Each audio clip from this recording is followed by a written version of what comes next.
Good evening, good afternoon, wherever in the world you are. It's your boy Brendan, aka Bruzo. Welcome to Everything Trini and then some. We're gonna touch on a number of interesting topics today. I'm definitely gonna talk about Cat Williams. Cat Williams went viral a couple weeks ago, and everyone was talking about it. Everybody and their mama. But what is interesting? So, what, as you guys know, if you all recognize the format, when these things come out, I tend to watch, observe, and when I finally do make a comment, I may speak on stuff that may go a little bit beyond just what the viral moment was about. In this case, what I'm going to do, I'm going to touch on Dave Chappelle's response to Cat in particular. Everyone else's response just made him seem as though he was telling the 100% God honest truth. But nevertheless, Dave Chappelle's response was what interested me the most, and that is what I'm going to touch on. Um, of course, the NBA is on. We see what's happening. Joel Embiid, 70 points. Definitely have to touch on that. Cat had 52 or 53 against the Hornets in a comeback loss, which was surprising. It was so surprising that I stopped watching after the third quarter when I realized the lead that they had, and the amount of points that he had at that point. I thought it was a foregone conclusion. Come the next morning, and lo and behold, they lost. That's the way sports go. Here in Trinidad, it's carnival time. A couple of fets have already passed out in South. Um, a number of things coming up this weekend. So of course, if you know that you are out there internationally and you're missing home, make sure if a couple of them are streaming, make sure you get the streams. I will check and let you guys know what is upcoming. So that you guys could check it out. Sometimes, if they're not streaming live, they definitely do take pictures. Once you know who to link with, you will get to see all who came out in what outfits, and of course the performers. So let's get to it. So Cat Williams, 52 million views the last time I checked. When he was on Club Shay Shay with Shannon Sharp, who's doing a great job, by the way. Shout out to Shannon Sharp. I've watched him over the last couple years, and from what he has been doing from when he was over the other network, even onto ESPN, is very, very impressive. And what's even more impressive is that he's branched out, and doing his own thing in the YouTube world, in the media space, and doing very, very well. As a matter of fact, he's the guy whose platform Cat Williams went on and did his thing, and here we are a couple weeks later at 52, probably 53 million by now. I could double check that. But the point is, he is the that's the platform that Cat chose to go on to say his piece and create the environment that we've had over the last couple of weeks.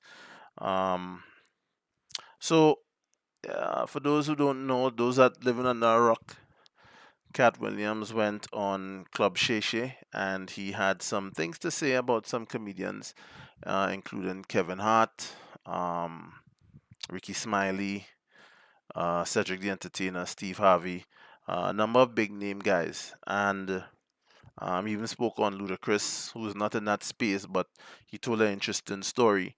And, Ludacris's response was interesting to say the least. He responded with a rap song. Didn't really make him look any less, I don't want to say guilty, because, I mean, people in that space, they are presented with a option and they know the reason that they choose it. It's just that the different things that we've heard about Hollywood, that we've heard about the entertainment industry on the whole, is that it comes with a lot of stuff that might be questionable. Stuff that when you speak on it out loud, you may not want to be associated with it. But my take on that is if you are doing something, especially if you're doing it repeatedly. There are some people who, so I can understand some people wanting to get into a business or get into that business, and they may let themselves do something that they may not want to do just to be in. And for them, I could understand 5, 10, 15 years down the road, you may not want to hear about that particular incident. You may not want to hear about that particular decision because it's not something that you're proud of. And I can respect that. What I don't understand is those that become engrossed in questionable behavior. Well, if you deem it as such, and continue. If you've made a decision to continue doing things that are questionable, that cause you to hide, that question you to not that doesn't allow you to speak on it in public, then you made a decision. So when you are outed or when someone speaks on it, you shouldn't be upset. That's not the way the world works, though. I point that out because of what was transpiring just before Cat blew up the internet with guys like P Diddy and stuff like that. And you know, it's interesting. It's very interesting in 2023 to see the type of things that people are being accused of, the type of stories that people have. The thing is with the entertainment industry is that people always thought that it was, a bit different, and it is. And there's no hiding that. It definitely is. Um, so with Cat, they had 54 million views, by the way. So, with Cat, Dave Chappelle, as I said, that's what I'm going to touch on. Everyone else, you all would have heard different stories over the last couple of weeks, the responses and whatnot. But Dave Chappelle had a response a couple of days ago where he found that Cat spoke on his people, meaning ebony, people of color, black people, and he found that it was a way to bring them down. And he didn't speak on. He specifically said that Cat didn't speak on any white comedians. Now, usually, I like Dave Chappelle myself. I'm a fan of Cat. I'm even a fan of the people that he called out. I watched Kevin Hart. I watched Steve. Steven Cedric had that the show that he referred to concerning the stealing from Mark Curry. I watched it. I watched Hang with Mr. Cooper as well, and it's I'm not one of those who just because I may be shocked at certain allegations or stuff like that that I'm going to lock off someone, as we say here in Trinidad. Um, Even if most some of that stuff is true, and I do believe it is true, in the realm of comedians, in the realm of comedy, as far as the little bit of research that I have done and the knowledge that I have, um, stealing jokes is a thing that happens. What people would like though is acknowledgement, especially if you take someone's joke and you go and you do it verbatim. I think people would like credit, and that's only fair. And I definitely understand that. With that said, Dave Chappelle, he didn't like that aspect of it, and so my take is this. As I said, I like Dave Chappelle. Had one of the funniest shows on television, his sketch comedy show. Um, but I disagree with him here, and the reason I disagree with him is because I think Kat spoke on his experiences. So if you're speaking on your experiences, the Ricky Smiley thing was a specific thing as it relates to the Friday franchise. The Steve Harvey thing was something specific as it relates to stealing jokes from another comedian who also happens to be black. Cedric, well, Cedric was even more personal for him because the joke that he spoke of was his joke, a joke that was popular in 98 or 99, somewhere around there. And lo and behold, Cedric took it and just changed up one or two things. So what I would say to Dave is, as much as I understand his opinion and pointing out that black comedians should stay together and unify, that doesn't change someone's experience. And in all walks of life, whether it be entertainment, blue collar, wherever it is, we are going to have interactions with people over a period of time, and those interactions are what we can speak on as time progresses and as our experiences become more and more.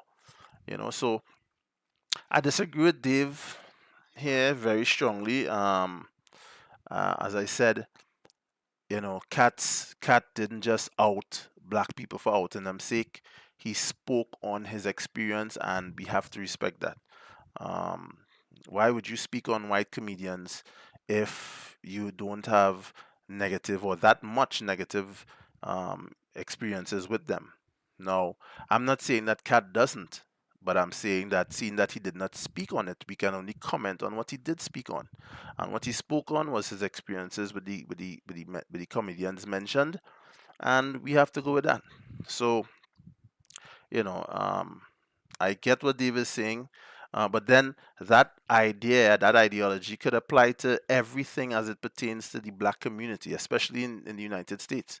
If that's the mindset, then we might as well say that black people shouldn't speak on the violence because it makes us look a particular way. But guess what? Not speaking on it doesn't change the fact that there are killings every day, every other day, every 2, 3 hours, whatever the statistics are in black communities more than any other.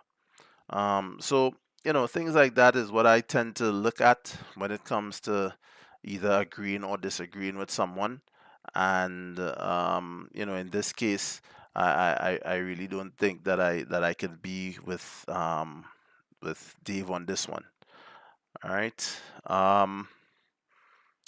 What is interesting is that Kat did go on other platforms since Club Shay, and he spoke on some other stuff as well, but nothing as viral as the first thing. All right, I'm not certain that I agree with that. At the end of the day, what prompted, at least what it seemed like, what prompted Kat to even want to speak to the public in the first place was the numerous appearances by different comedians that Shannon had on his podcast. Each person he spoke on was on the podcast. So he spoke on Cedric. Cedric was a guest. Steve was a guest. Ricky Smiley was a guest. Were those the three main people he spoke on? Those were the three main, as it relates to joke stealing and stuff like that. They were all on the podcast, and I think that they made some statements concerning Friday, concerning their work overall, that rubbed Cat the wrong way. And as he stated in his own words, he just came to clear the air. So I'm not certain. I mean, if Dave didn't like how it went, because I can imagine Dave would be in a precarious situation because these people are his friends. The names that Cat called are people who he interacts with, and that would be the reason why anyone would be uncomfortable and would try to check Cat, so to speak, if they had to. Just simply because it makes it uncomfortable. Although it shouldn't, because you're not the one that said it, and even if some of that stuff is true, then as you said, based on how you move, you are not one to out anyone. You are not one to pinpoint negative interactions with yourself and others. Then that's fine. When you interact with them, you move as normal. That shouldn't affect, or it would not affect his relationship with any one of them. Um, but as we know, it was a very interesting, very, very interesting segment, very interesting 2 hours and 46 minutes, almost three. I'm sure they could have made the three, but I guess Cat was more or less finished at that point. Um, and it was interesting. Those are the things that make viral moments. I'm sure they didn't expect it to. Although I think Shannon mentioned his producer was like, "Yo, we on some fire here," and he was right. You know. We transition now to the NBA. So there's so much things to talk about as it relates to the NBA. We had a 70-point performance by Joel Embiid. We had a 62-point performance by Karl Anthony Towns, a career high. 10 threes made for somebody that tall. If you know, Carl Anthony is 6'11", 7'1", somewhere around there. He's a center slash power forward. Um, and he had a great game. As I said, I tuned out because they seemed to have the game in hand at the end of the third quarter. Lo and behold, the next day when I was checking out the news and I was checking out sports reports, they lost. um, which in itself was very disappointing because Minnesota is at the top of the league right now, and the Charlotte Hornets are the 13th in the East. So you more or less thought it was a foregone conclusion. It's just that one of their players was having a great historic night. But as far as the win, people thought that was in the bag. Lo and behold, it wasn't. Interestingly enough, Cat Carl Anthony was also benched with a couple minutes to go in the fourth quarter. Now, this is highly unprecedented for any team who has a star that is as hot as he was. Um, but it turns out when you listen to the press conference that the coach for the Timberwolves, he was very angered or disappointed by how his team played in the last couple minutes of the fourth quarter, and he showed his team just how upset he was by benching a guy who was as hot as Carl Anthony Towns, um, which, as I said, is highly unprecedented. You know, it it it it it it it just doesn't sit well for not only the team, but could you imagine how he had to feel knowing that he had to pull his player who was having such a great games just because it seemed as though concentration was lacking at the most crucial time where it's time to put the teams away. The plays that were being run on, not even the plays, the decisions that were being made. Because most of the time, that's what angers coaches to the point where you're making those types of decisions. Um, uh, Great teams tend to lose focus a lot, especially when they're up big, simply because and that's no fault of theirs. That is a sport. That is something with sports. Once you are playing well, once you are up, you are going to get a little bit lackadaisical. You're gonna start feeling yourself. The problem is, and this is what happens most times, that that motivates players, and it makes players play a lot harder. So when you in your huddle and you kind of relaxing and you're not really taking it on, the other team they're like, yo, let's see what we could do. We down, they're looking up at the scoreboard. Yo, we down 15. If we could get a couple stops, let me see if we could bring it down to 10. And when they get it down to 10, let's see if we can bring it down to 8 or 7. And then next thing you know, the game is tied. And that is more or less what happened in this game. Those guys happened to end up coming back, and they won. Coach Finch was very upset, and you know, he benched his star player, and it was highly disappointing to see the news after, because as a number one seed, you expect greatness against. As a matter of fact, when you play teams that are lesser than you, even statistically, because sometimes that doesn't matter on the day, as we all see in all sports. But if you have the advantage at each position, or your team is just better, a loss like that is going to sting a little bit. It's not one of those losses where we played our best and on to the next one. It's a loss that people are going to be fuming. People are going to be sucking their teeth. People are going to be upset. People are going to be so it's something that was very disappointing as a basketball fan. As I said, I really thought that they had it in the bag. I didn't even watch the fourth quarter, and then lo and behold, this news the following morning. So it was what it was what it was. I hope that the Timberwolves take a lesson from this. Um, and not necessarily just Carl, because he still had a historic night. But in terms of as a team, they faltered as a team, and I hope that a game like this could only help them learn and improve going forward. You know, um, Joel Embiid, 70 points in a win.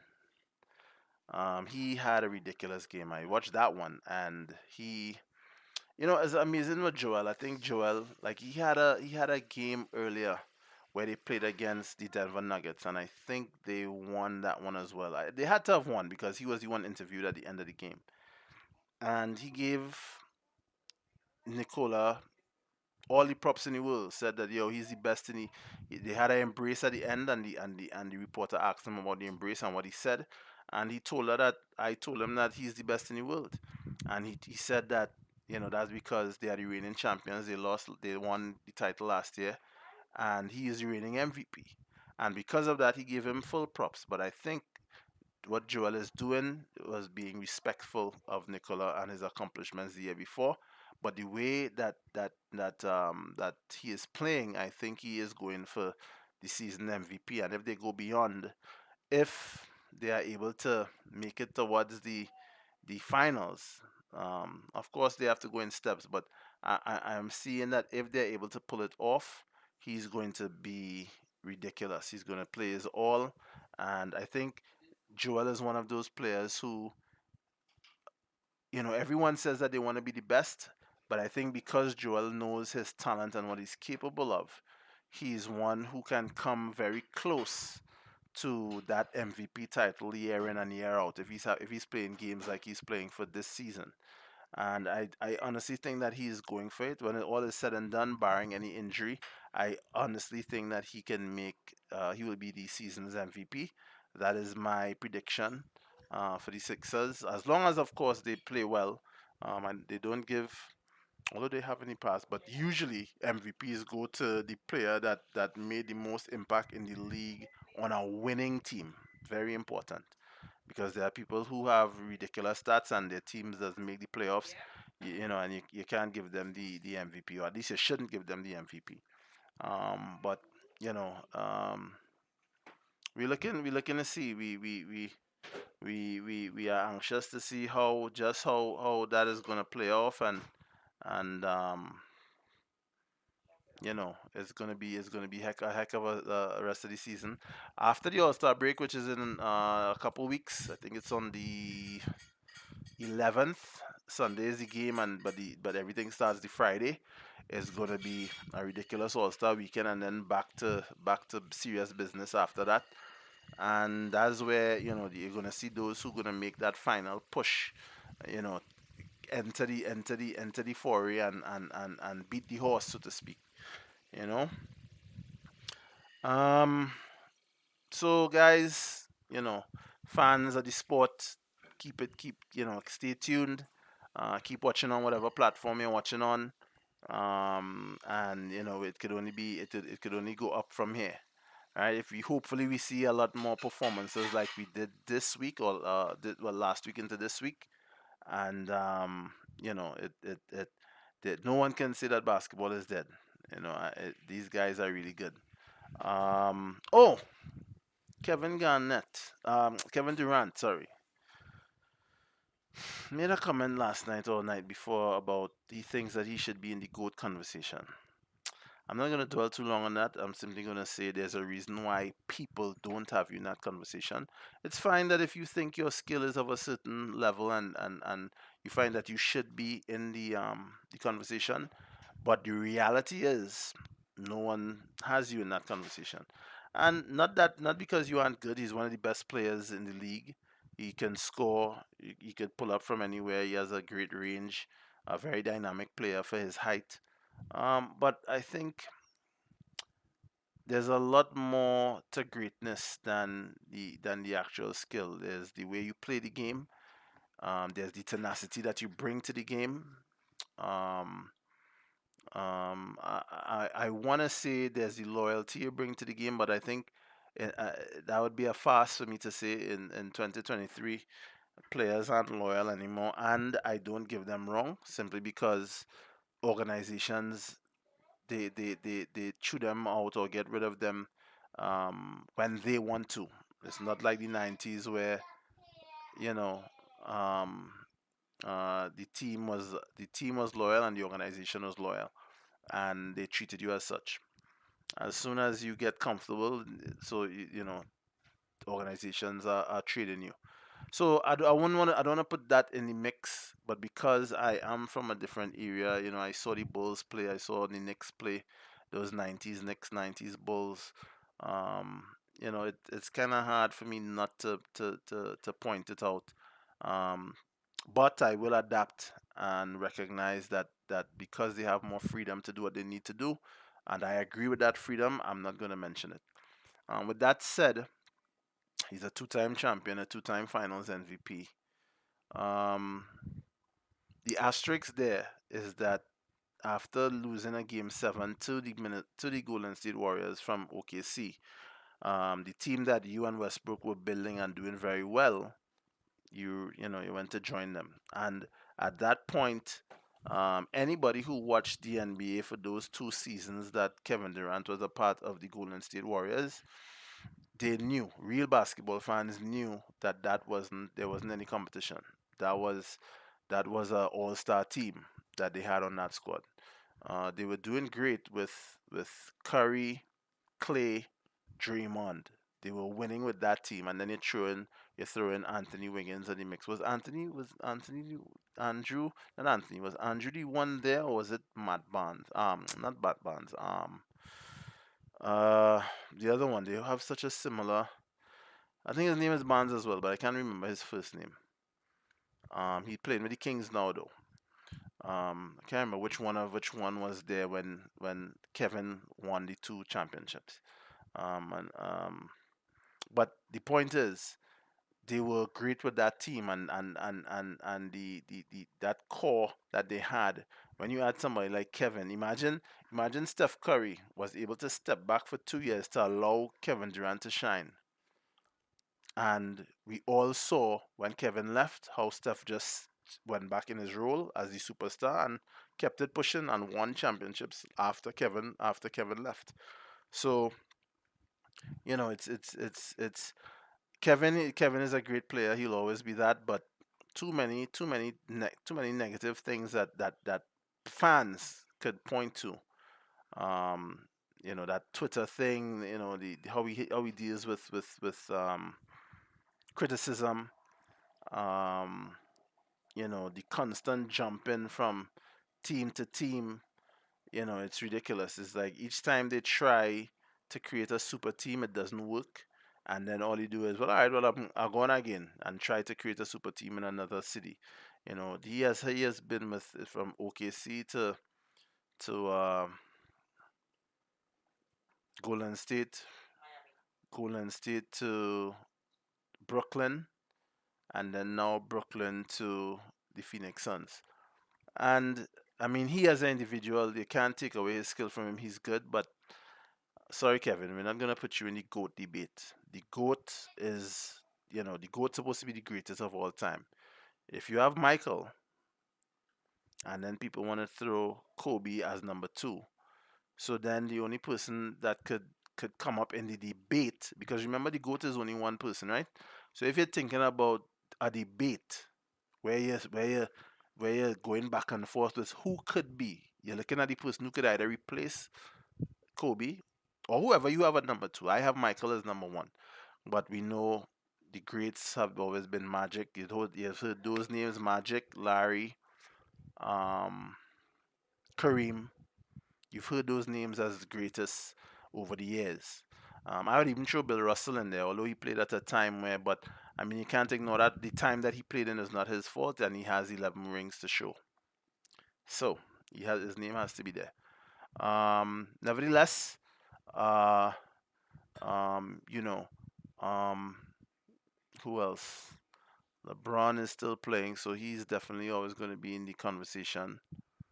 Uh, just the fact that I can't think of anyone else other than LeBron just says, it adds to my point. It's Michael or LeBron, whoever did, because there are fans out there that is fighting for him to get the number one spot. That'll never be, but opinion is your opinion. So in the debate, you're debating either between Kobe Bryant, um, Magic, Larry, and then Kevin. Mm, I don't know. But he is his own person. He's free to have his opinion. If he thinks that he should be discussed, then start the discussion. Start a forum and start it and see how that does. you know, and be a part of it. Maybe if you're a part of it, where people can hear your take, it will get a lot of traction.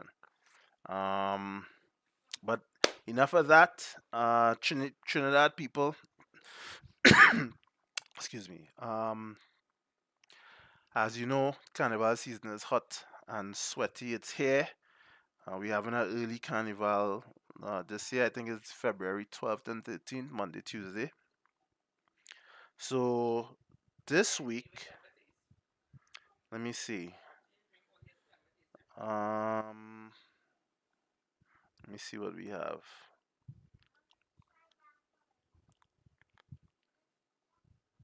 Today's what, the 23rd. So we have, for those of you who into Calypso, the 24th tomorrow is having Calypso Spectacular through the years at Napa, brought to you by Spectacular Promotions. That is for the old school of us who respect that genre of music and respect it enough to understand that it needs to continue to be a part of our carnival. So that is going to be tomorrow, January 26th. They have out in South St. Andrew's School of Fet at the St. Andrew's School, and the National Stick Fighting Preliminaries held by put on by the NCC, the National Carnival Commission. That is also on Friday, January 26th. St. Mary's having their fete as well, Cruise with the Saints. That is going to be something. Cruise with the Saints is always good. Most of those colleges have great fetes. Their prices, is always interesting, but they do try to supply you with stuff that the other fetes wouldn't have in terms of the quality of the alcohol and the quality of their food. So those of you who have supported them, you all can continue to do so. Fet Yard, held by the Lost Tribe, is also on the 26th. Rose, the ladies' fete, that is this Friday as well. So, as usual, this season, especially because it's so short, we have a multitude of stuff going on every weekend. As you see, it's starting from Wednesday. Saturday is eye up, out and bad.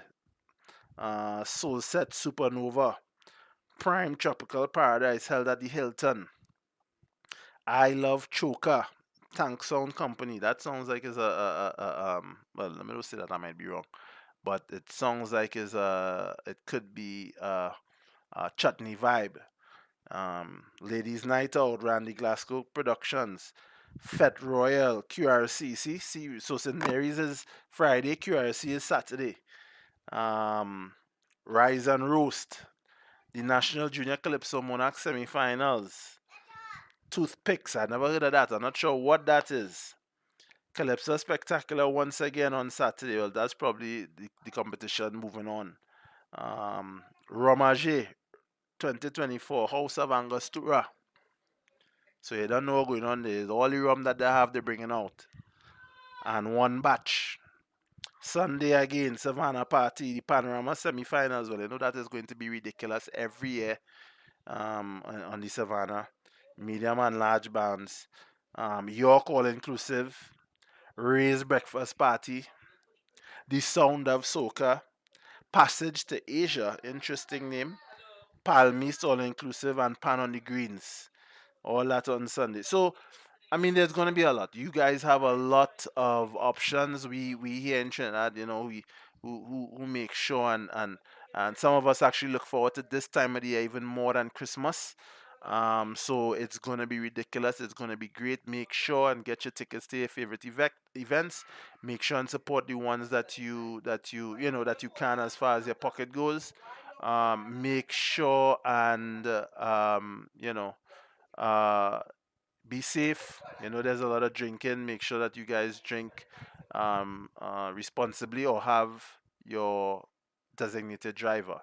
We don't want anything happening over those weekends with our patrons here, our residents, and of course you guys outside who are getting your information through YouTube, through friends, through family, through pictures, through videos. We know that you guys wish that you were here, but the show must go on and you guys need to do what you guys need to do.